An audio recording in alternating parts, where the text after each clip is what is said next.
Good morning, friends. As we have seen the first part of the extract, 4 minutes that get you hired. This particular extract talks about the importance of interview in the human life. मित्रांनो, इंटरव्ह्यूचं अनन्यसाधारण महत्त्व आपल्याला माहीत आहेच. कारण कोणताही job मिळवायचा असेल, कोणत्याही ठिकाणी नोकरी मिळवायची असेल, तर आपल्याला इंटरव्ह्यू ही द्यावीच लागते.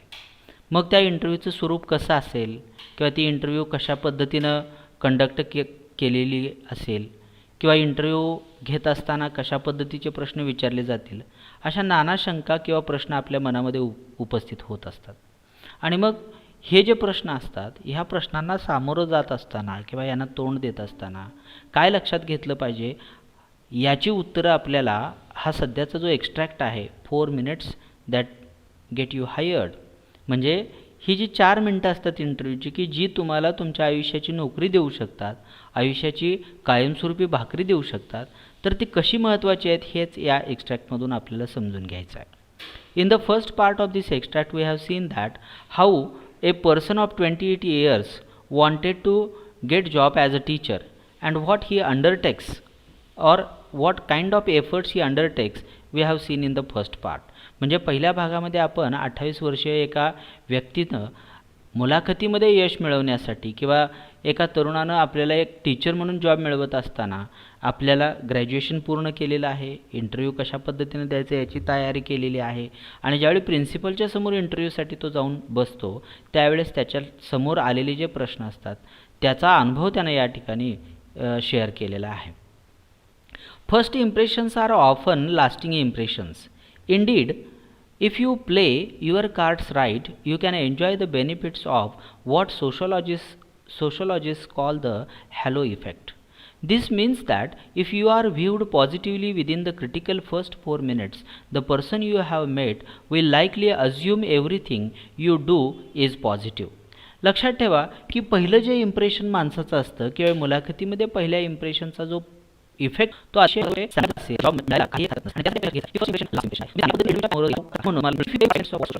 सोशलॉजिस्ट म्हणजे समाज अभ्यासक जे काय विचार करतात की हॅलो इफेक्ट म्हणजे हॅलो म्हटल्यानंतर एक तुमच्याबद्दल पॉझिटिव्हिटी निर्माण होते, तुमच्याबद्दल एक सकारात्मक विचार तयार होतो किंवा तुम्ही एक चांगले व्यक्ती आहात अशा पद्धतीचं इम्प्रेशन सुरुवातीला पडतं की त्याचा फायदा तुम्हाला होऊ शकतो. This means that if you are viewed positively within the critical first 4 minutes, the person you have met will likely assume everything you do is positive. म्हणजेच या पॉझिटिव्ह इम्प्रेशनचा परिणाम तुम्हाला पॉझिटिव्हली तो जॉब मिळण्यासाठी होऊ शकतो आणि त्यासाठी तुम्हाला पहिली 4 मिनटं ही काबीज करावी लागतात किंवा त्याच्यामध्येच तुम्हाला विजय प्राप्त करून घ्यायचा असतो. Now let us see the next part. 4 minutes. Studies tell us that is the amount of the time we have to make an impression on someone we have just met. लक्षात ठेवा 4 मिनिट हा वेळ काही फार मोठा कालावधी नसतो, परंतु त्याच कालावधीमध्ये आपण ज्या व्यक्तीला भेटतो त्या व्यक्तीवरला आपल्याला इम्प्रेस करायचं असतं किंवा त्याच्यावरती आपला प्रभाव टाकायचा असतो. कारण नवीन व्यक्तीला तुम्ही कोण आहात, कसे आहात, तुमच्याकडे काय क्वालिटी आहे, जोपर्यंत तुम्ही बोलत नाही, जोपर्यंत त्याच्याशी इंटरॅक्ट करत नाही, तोपर्यंत त्या ठिकाणी समजत नाही आणि त्यासाठी आपल्याला हे लक्षात घेऊन चाललं पाहिजे की आपल्याला त्या व्यक्तीवरती प्रभाव टाकायचा आहे. And within a mere 10 seconds that person will begin to make judgments about our professionalism, social class, morals and intelligence.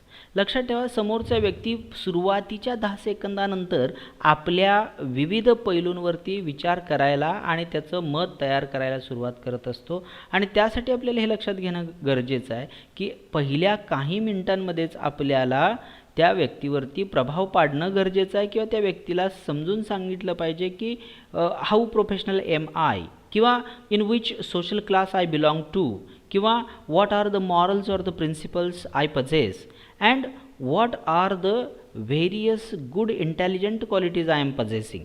तर अशा पद्धतीनं आपल्याकडं असणाऱ्या ज्या क्वालिटीज आहेत किंवा जी काही गुण आहेत, व्हर्च्यूज आहेत, तर त्याबद्दल आपण पहिल्या काही सेकंदांमध्येच, अगदी 10 सेकंदांमध्ये सुद्धा म्हणायला काही हरकत नाही, पण आपल्या बोलता बोलता आपण त्या गोष्टी त्या समोरच्या व्यक्तीपर्यंत पोहोचवू शकतो. आणि इंटरव्ह्यूमध्ये हे अत्यंत महत्त्वाची गोष्ट आहे की जी केली गेली पाहिजेच, तर आणि तरच मुलाखतीमध्ये आपल्याला यश प्राप्त करता येऊ शकतं. People tend to focus on what they see. लक्षात ठेवा, लोक जे ते पाहतात त्याच्यावरूनच इम्प्रेशन तयार करायला सुरुवात करतात. म्हणजे काय? Dress, eye contact, movement. म्हणजे तुम्ही कशा पद्धतीचे कपडे परिधान करताय, तुमच्या डोळ्यांची लेवल ऑफ कॉन्टॅक्ट कसे आहे, तुम्ही कॉन्फिडंटली बघताय का नाही त्या व्यक्तीकडे, किंवा तुमच्या बॉडी लँग्वेज कशी आहे, ऑन व्हॉट दे हिअर. आणि त्याचबरोबर कशा पद्धतीनं तुम्ही बोलता आहात हे सुद्धा बारकाईनं ऐकलं जातं. आणि त्यासाठी तुम्ही बोलणं जे आहे स्वच्छ असलं पाहिजे, स्पष्ट असलं पाहिजे आणि विचारांमध्ये क्लॅरिटी असणं गरजेचं आहे. How fast or slow we talk, our voice tone and volume and on our actual words. लक्षात ठेवा की आपण कसे बोलतो हे समोरच्या व्यक्तीकडून जज केलं जात असतं. त्यासाठी आपण अतिशय वेगानं घाईगडबडीत बोलणं, काही वेळा फंबलिंग करणं किंवा तोंडातल्या तोंडात बोलणं, समोरच्या व्यक्तीला काय कळत नाही किंवा त्याला न कळण्या इतपत वेगानं बोलणं, ह्या गोष्टी टाळल्या पाहिजेत. किंवा समोरच्या व्यक्तीचं समजून घेण्याची कुवत काय आहे, समोरच्या व्यक्तीचं वयोगट काय आहे, ह्या सगळ्या गोष्टींचा विचार करूनच त्या ठिकाणी आपण बोललं पाहिजे. पण मित्रांनो, ह्या गोष्टीला आपल्याला लक्षात घेतलं पाहिजे की we have to understand the good personality qualities. म्हणजे काय? एखाद्या चांगल्या पर्सनॅलिटीमध्ये कोणकोणते गुण असले पाहिजेत, ह्या क्वालिटीज आपण जर समजून घेतल्या तर त्या आपल्यामध्ये इम्बाईब करणं किंवा तयार करणं आपल्याला सोपं जाऊ शकतं. Okay. Bungle a first encounter, and in many cases the interviewer will mistakenly assume you have a slew of other negative traits. Worse, he or she may not take the time to give you second chance. लक्षात ठेवा की पहिल्या एन्काउंटरमध्ये, किंवा एन्काउंटरचा अर्थ या ठिकाणी कुठला खून किंवा एखाद्याला ठार मारणं असं नाही. एन्काउंटर म्हणजे सामोरं जाणे. Encounter means to face or to confront someone. एखाद्या व्यक्तीला बोलणं, एखाद्या व्यक्तीला सामोरं जाणं किंवा त्याच्याशी इंटरॅक्ट करणं, याचाही अर्थ एन्काउंटर असाच होतो. And bungle first encounter and in many cases the interviewer will mistakenly assume you have a sleeve of other negative traits. काही वेळा असंही होतं की एखाद्या व्यक्तीला आपण सामोरं जातो किंवा पॅनलला सामोरं जातो, परंतु समोर इंटरव्ह्यू घेणारे व्यक्ती कदाचित तुम्हाला मिसअंडरस्टँड करतात किंवा तुमच्याबद्दल गैरसमज करून घेतात आणि त्याचं निगेटिव्ह इम्प्रेशन पडतं. त्यासाठी आपण प्रिकॉशन घेतली पाहिजे, काळजी घेतली पाहिजे की I should create positive impression on the mind of the interviewer. Worse, he or she may not take the time to give you a second chance. कारण काय होऊ शकतं की कदाचित तुम्हाला पहिला चान्स मिळाला आहे, दुसरा मिळेलच याची खात्री नाही. आणि त्यासाठी म्हणून आपण प्रिकॉशन काय घेतली पाहिजे की आपल्याला पहिल्याच इम्प्रेशनमध्ये चांगल्या पद्धतीनं कसं त्या व्यक्तीला इम्प्रेस करता येऊ शकेल हे आपण लक्षात घेणं गरजेचं आहे. Most employers believe that those who look as if they care about themselves are more likely to care about their jobs. लक्षात घ्या, most employers believe that those who look as if they care about themselves are more likely to care about their jobs. बरेच employers हे तुमच्याबद्दल काळजी करतात असं दाखवतात असं नाही, तर they likely to care about their jobs. त्यांना त्यांचे जॉबबद्दल काळजी असते किंवा ते त्यांच्या जॉबबद्दल काळजी करत असतात. We know it is what is inside that counts. आणि लक्षात ठेवा की त्याच्यामध्ये काय आहे, म्हणजे ती व्यक्ती कसा जॉब करते आहे किंवा कंपनीला किंवा एखाद्या इन्स्टिट्यूटला काय कॉन्ट्रीब्युशन देते आहे याचा विचार हा होतच असतो. But research shows that physically attractive people are generally perceived by prospective employers as more intelligent. लक्षात ठेवा, बऱ्याच वेळा एखाद्या व्यक्तीचं फिजिकल इम्प्रेशन म्हणजे काय, तो दिसायला छान गोरागोमटा आहे आणि त्याचा जो प्रभाव आहे तो खूप चांगला आहे असं एम्प्लॉयरना वाटत असतं की तो इंटेलिजंट आहे, तो लायकेबल आहे, तो विश्वसनीय आहे, क्रेडिबल म्हणजे विश्वसनीय, तो अशा पद्धतीचा आहे असं जनरली एम्प्लॉयरचा समज असतो, पण हे सगळ्याच केसेसमध्ये असतं अशातला भाग नाही. म्हणून फक्त फिजिकल पर्सनॅलिटी चांगली असली तर चांगलीच गोष्ट आहे, परंतु केवळ तीच चांगली ठेवायचं आणि बुद्धीच्या पातळीवरती आपल्याला काही येत नसेल तर आपल्याला चांगली नोकरी मिळेल असा गैरसमज करून घ्यायचा कृपया नाही.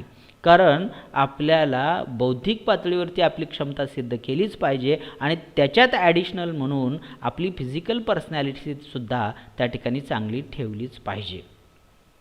Your goal should be to come across in the best possible light, attractive in the way you dress, in your gestures and facial expressions and in your speech. लक्षात ठेवा, तुमचे जे जेस्चर्स आहेत म्हणजे हालचाली आहेत, फेशियल एक्सप्रेशन चेहऱ्यावरचे हावभाव आहेत किंवा तुमचं जे बोलणं आहे, या माध्यमातून तुम्ही स्वतःला समोरच्या व्यक्तीकडे त्या व्यक्तीवरती इम्प्रेशन टाकलं पाहिजे आणि त्या समोरच्या व्यक्तीला तुमच्याकडे अट्रॅक्ट करून घेतलं पाहिजे. जोपर्यंत तुम्ही हे करत नाही तोपर्यंत ती व्यक्ती इम्प्रेस होणार नाही आणि तुमच्याबद्दल एक पॉझिटिव्ह मत तयार करणार नाही. Here is how to make those crucial 4 minutes count. आणि इथं आपल्याला आता हे जे लेखक आहेत हे लेखक आपल्याला सांगतायत की कशा पद्धतीने हे जे 4 मिनिट आहेत पहिले त्या 4 मिनिटामध्ये आपल्याला इम्प्रेस करायचं आहे आणि त्याची जी बेसिक प्रिन्सिपल्स आहेत किंवा तत्त्व जे आहेत ती तत्त्व आपल्याला इथून पुढं सुरुवात करत आहोत की ज्यामधून आपल्याला ही जी तत्त्व आहेत ती आपल्याला कळू शकतील आणि ती आपण फॉलो करायची आहेत की जेणेकरून आपल्याला जॉबमध्ये त्या गोष्टींचा फायदा होऊ शकेल किंवा जॉब मिळवण्यासाठी त्याचा फायदा होऊ शकेल. Okay, is that clear? So with these words I would like to conclude today's session. Thank you so much.